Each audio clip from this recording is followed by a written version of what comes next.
The clouds parted over the Isles of Boreas. It was time to choose. The rebellion was in trouble. Ravens were scouting for the secret rebel base. They needed a game changer. Pieces of the Sky Ripper had surfaced. Or so a scholar in the mountains had told him. Surely the weapon that banished the lost gods could defeat the Emperor. Also, a temple had risen out of empty desert. The Iblis stone was hidden there. It was a dangerous artifact. It could corrupt its user into a bloodthirsty monster. Maybe he could find a way to use it. To take its power without surrendering to its wickedness. And also, his old friend Lupino needed rescuing. Of course, Renato had a pretty strong suspicion that Lupino had betrayed the rebellion. But could Renato really leave an old friend to the Ravens?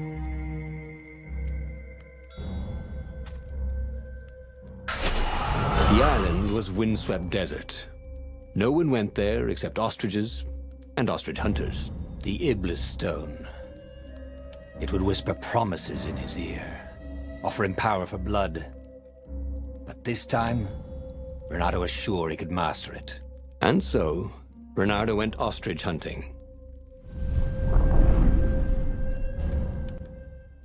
Every child could sing verses about the Sky Ripper, but ancient codices held hints of other things. A stone that ate souls, a ruby that drank blood, a jewel only a righteous man could give away. Were all these things the Iblis stone? Long hidden in a buried temple? Another ancient item that was only resurfacing now? Drawn up from the deeps by the Emperor's horrific rituals?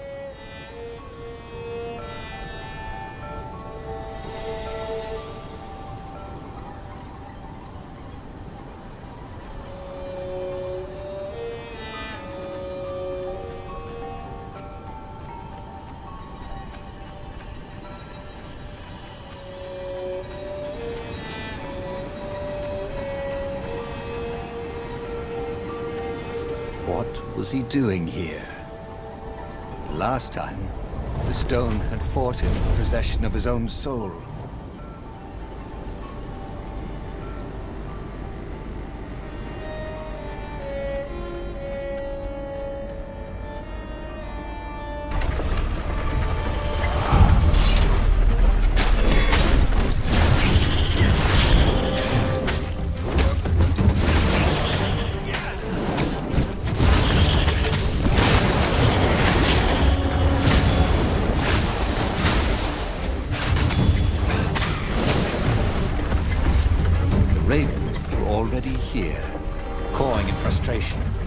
Still searching for a way in. Good. Then he hadn't come too late.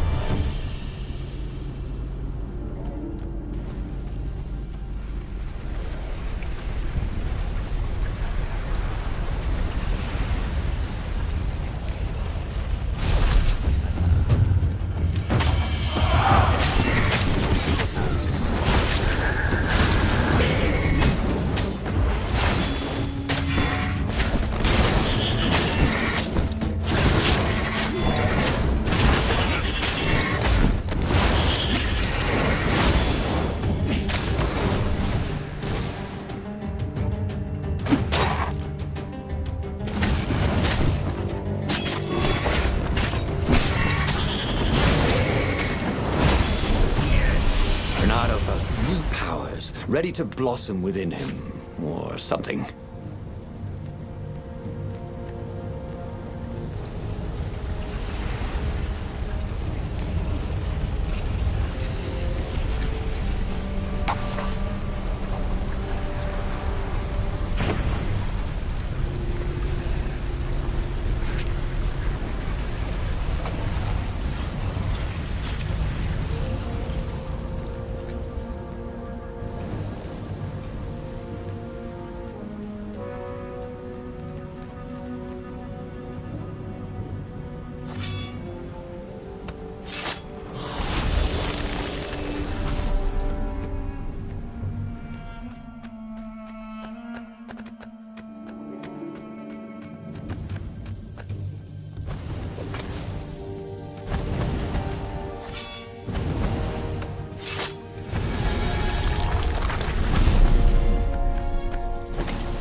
There had to be some way to use the Iblis stone. It was old, wasn't it? People are so much cleverer now.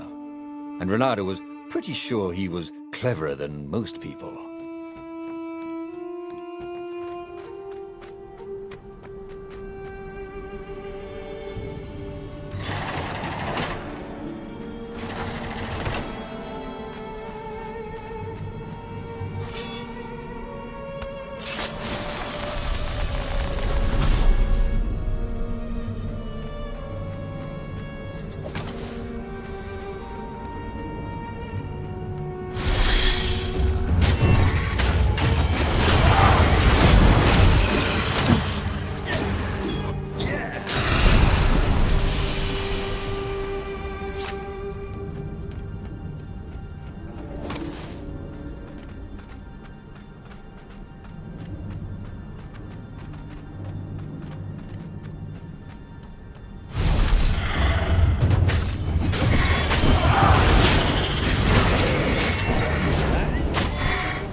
The Ravens at least could not get past this point.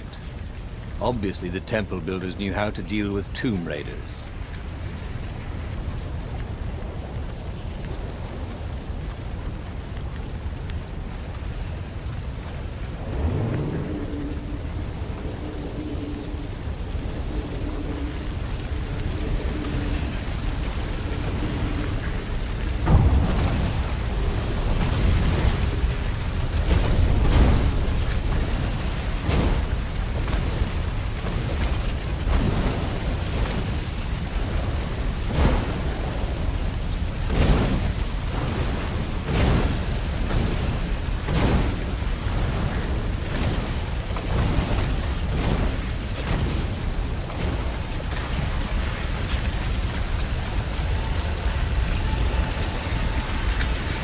It was a stone of the purest blackness. It reflected no light, like a void made solid. Nervous, he picked it up. I can make you mighty. Who said that? Give me blood. It was the stone, eager, thirsty.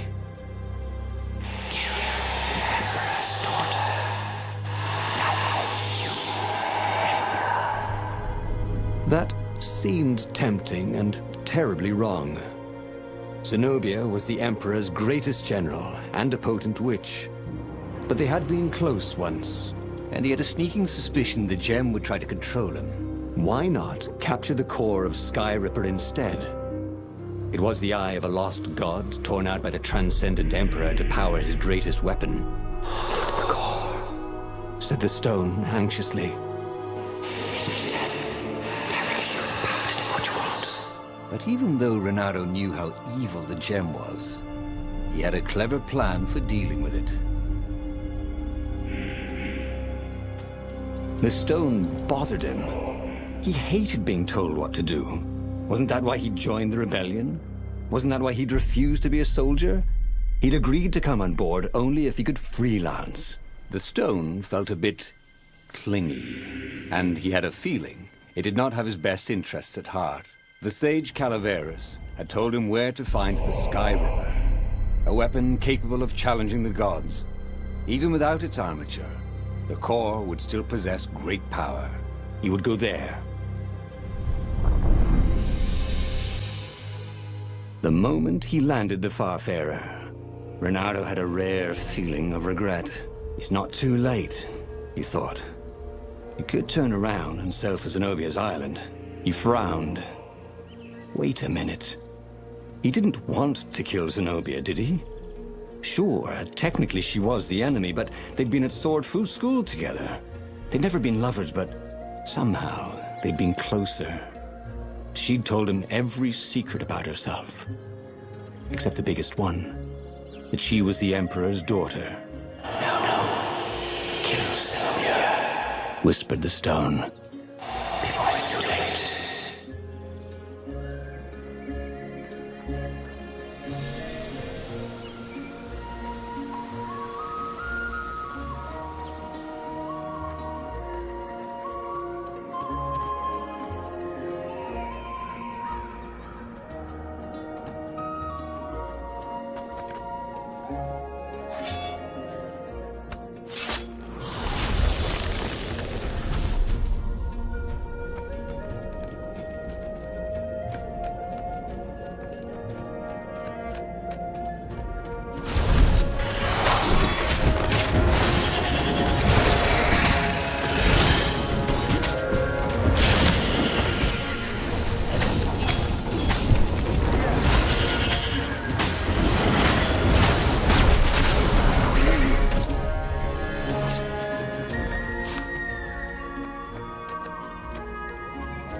There was something sour in the air.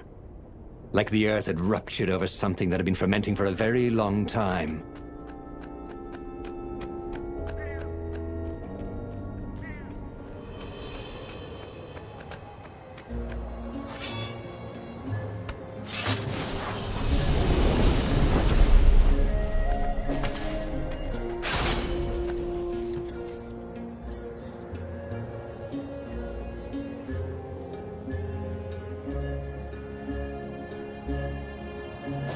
You almost never saw wild gogglers together like this. The toads had to train them not to peck each other to death. So these had to be imperial gogglers. That meant ravens were up ahead.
The stone hadn't lied about what it could do for him. With each raven he cut down, he felt a jolt of power flowing into his arm. "You're weak," whispered the stone. "The call will kill you." "Are you afraid of it?" "No, don't be ridiculous," it chuckled. But it's unstable. It will poison you so much as carry it, and if you try to use it, it will explode catastrophically. Bernardo did not trust rocks that talked in his head. He went onwards.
As he approached the core, the stone became hysterical.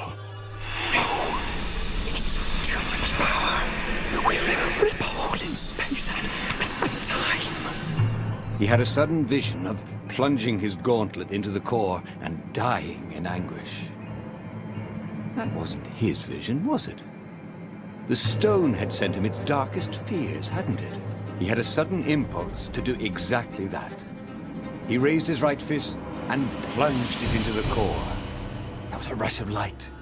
He thought he could hear the stone screaming. And then he passed out. When Renato came to, the core was gone. But the Iblis stone was no longer black, but glowing with a blue light. And it was silent. "I can't hear you," he sang out, and "Yoo-hoo!" It didn't answer. "Ha!" he said. He had defeated the demonic gem with the power of his mind. He felt invincible. It was time to attack the Imperial outpost on the Nexus. Take the battle to the enemy. But among the huge crystals, there was also an observatory. A wise man would probably ask the scientists exactly what he had first. How wise was he?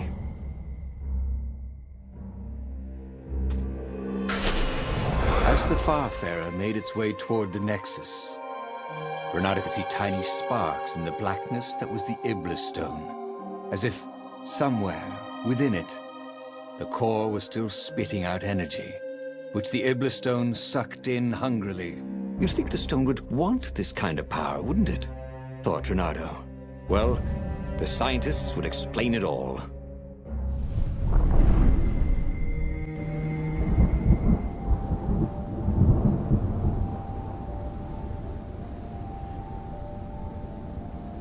See? He'd trusted his gut, and it had worked out. That's what it meant to be a hero. To ignore the naysayers and the odd-makers, and do what you knew was right, and have it turn out to be the right thing. Well, he wasn't worried. Once he got to the observatory, the scientist toads could explain it. Then he could carry the war into the enemy's camp and destroy them all. Oh dear, he was getting a little bloodthirsty, wasn't he?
Come on.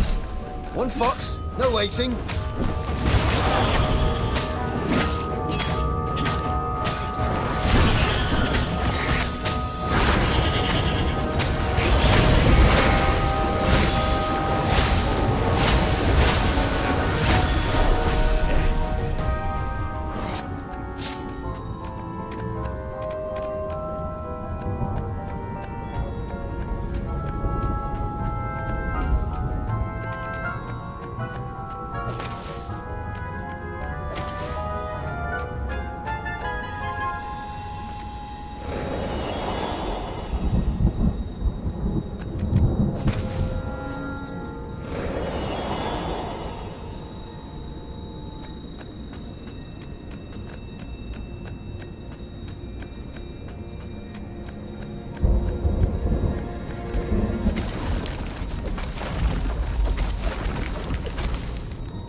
Reynardo had never felt better in his life. Normally, a battle would wear him down and he would need a night's sleep. Now he felt like he could go all night and all day. He felt like people were cheering him on, and he could practically hear their applause as he slew one raven after another.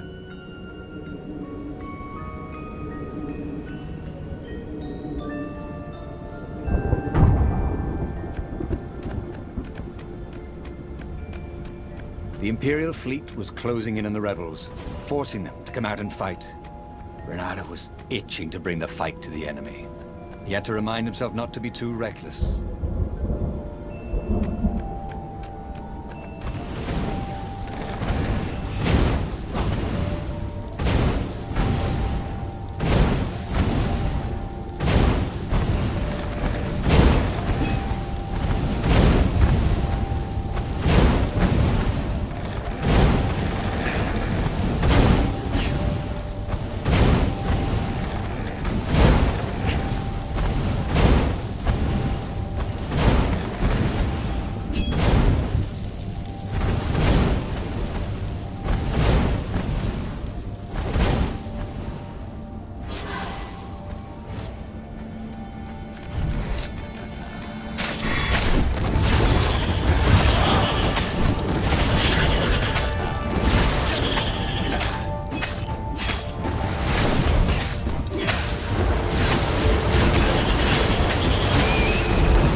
The toads at the observatory measured the stone with their occult devices.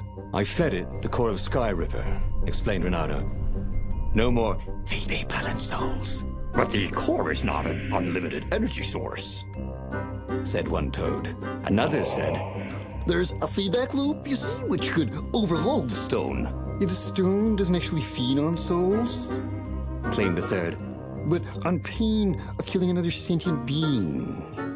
If you can truly be at peace with yourself, it would not overload. This was all very confusing. At peace? Yes, the mountains were peaceful and quiet, but he now had the power to turn the tides. He should report to the Rebellion Council and prepare for the decisive battle. The one thing he understood from all the toad arguments, maybe the stone did not feed on blood or souls or rage. It fed on empathy.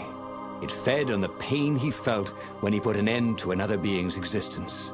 Even if that other being was a raven intent on killing him, if he could find peace, then he could use the power of the Ibla stone without being taken over by its evil. Yes, that was the way to defeat the Ibla stone. The mountains. He would go to the mountains. He could find peace there. Unfortunately, the mountains were not empty. There were ravens everywhere. No matter. He had to fight, yes, but he didn't have to be angry. Parry, dodge, slash, and breathe. Yes, focus on the rhythm, the dance of it, not on the blood or the raven's core as they died. Ah, it was working. He wasn't feeling those dark jolts of eldritch energy. He wasn't feeding the Iblis stone.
The stone was still silent. His mind was his own, and his heart too. He bore them no ill will, these ravens. They were doing their job. They were expressing their nature.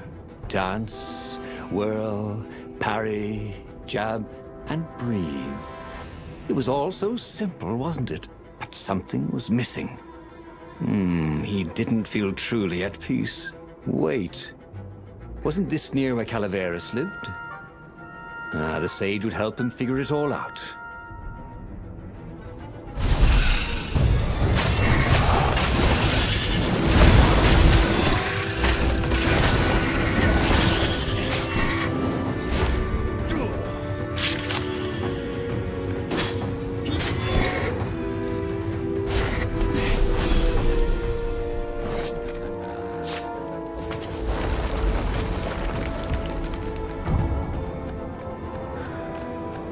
Renato was spending a lot of time in this place. He caught himself thinking about redecorating it. Or at least, couldn't he leave a toothbrush or something?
Not personal, but you smell terrible.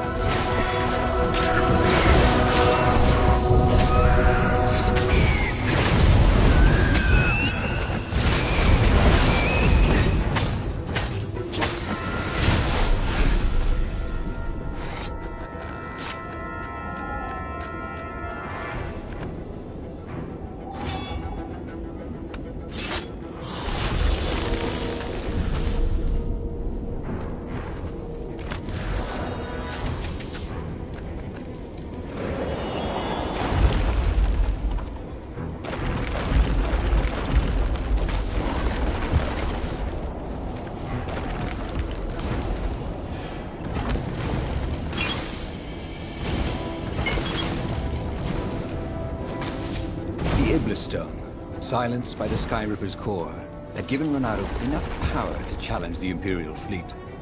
But what Renato was seeking was inner peace. The rebellion was on the verge of extinction, but it would have to wait.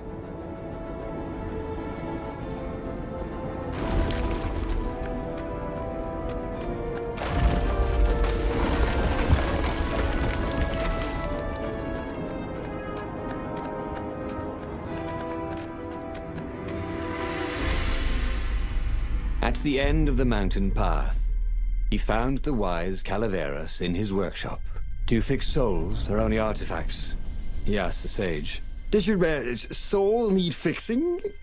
Asked the sage. I've been killing a lot of ravens lately, he told the sage. You're a fox, said Calaveras. And to kill birds is part of your nature. You should take joy in it. I mean, I might as well worry about eating flies. Would you like a fly? It was true. That's what he had forgotten. The joy. Now he was ready for the final battle. The Farfarer cut through the clouds.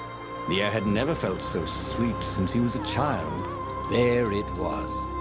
The dreaded Imperial fleet.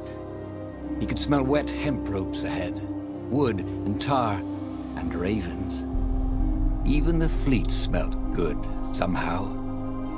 He was ready. He was ready.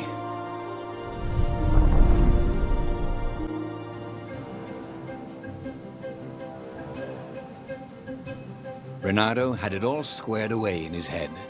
He would kill the Emperor. Isengrim III had begun well, but he had gone mad. He was trying to invoke the lost gods by means of dark, blasphemous rituals. That was a secret. But the victims had spoken to Renato. The ghosts had spoken. No. No anger.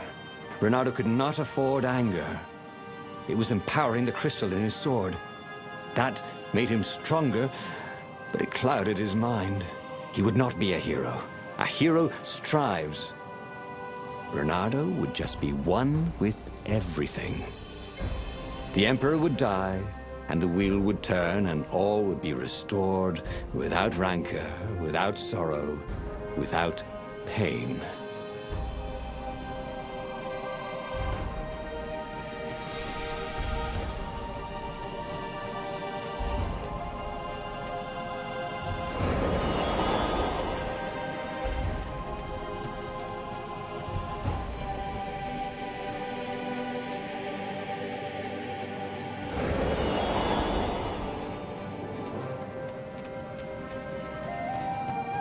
The portal was heavily guarded.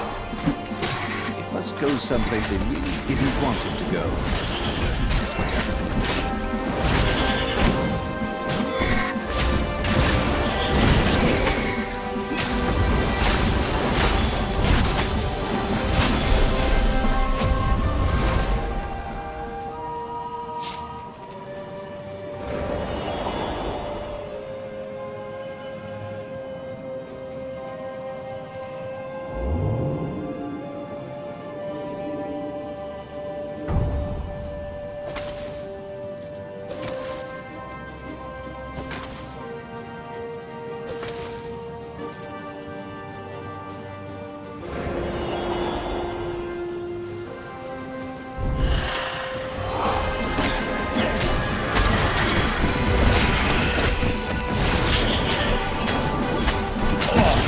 Someone needs a bath.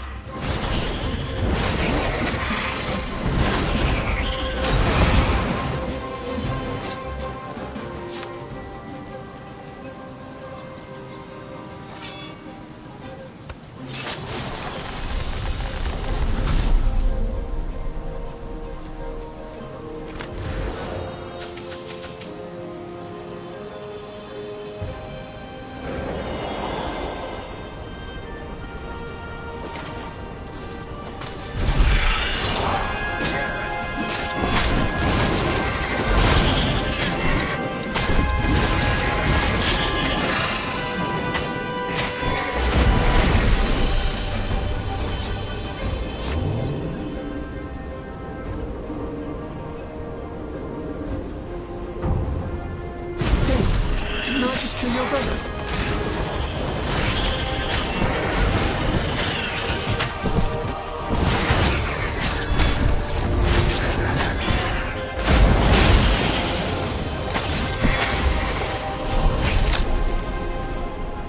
But the more he thought about it, and he had so much more time to think about it now that he was not worrying about the battle, killing the Emperor would not change anything. Another would take his place. Perhaps Zenobia. Perhaps the Speaker of the Rebel Council, and power would corrupt them too, and death would make grief. Grief would lead to hatred. He must lead by example. Reject the violence. Reject the desire to create violence. But how?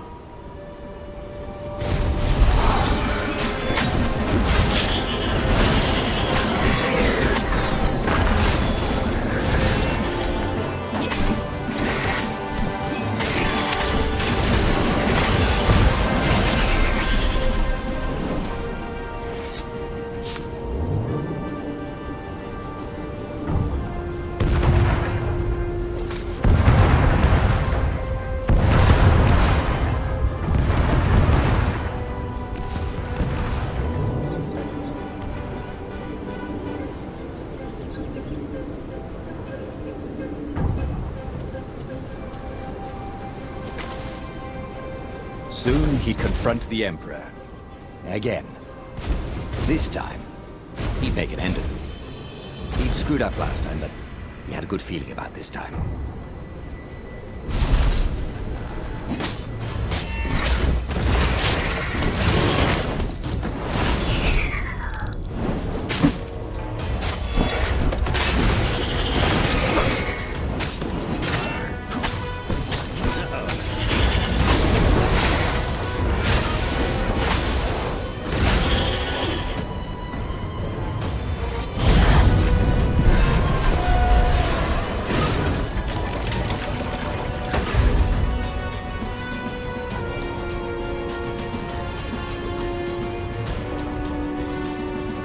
Finally, he came to the Emperor's ship.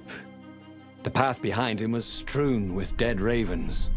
The path to enlightenment. His mistake, he realized, was trying to change the world. The world would spin and the wheel would revolve whether he strove against it or not. What he had to do was nothing. He had attained enlightenment. He sat down, adopted a full lotus position, and began to meditate. And all around him, the warriors stopped fighting too. They knew. They could feel his enlightenment. They gave up fighting, dropped their weapons, and became his disciples. No, just kidding. The nearest raven stabbed him with a sword and then chopped off his head. I might not have thought this through properly. Thought Renado's head as it rolled around the deck and died. He should go back to some of the choices he'd faced before. Maybe there were new paths that had opened up, like those doors he was opening up all over the map that took him to new treasures and around his enemies. And he hadn't learned anything new this time. He'd done the same thing twice, yet expected a different outcome.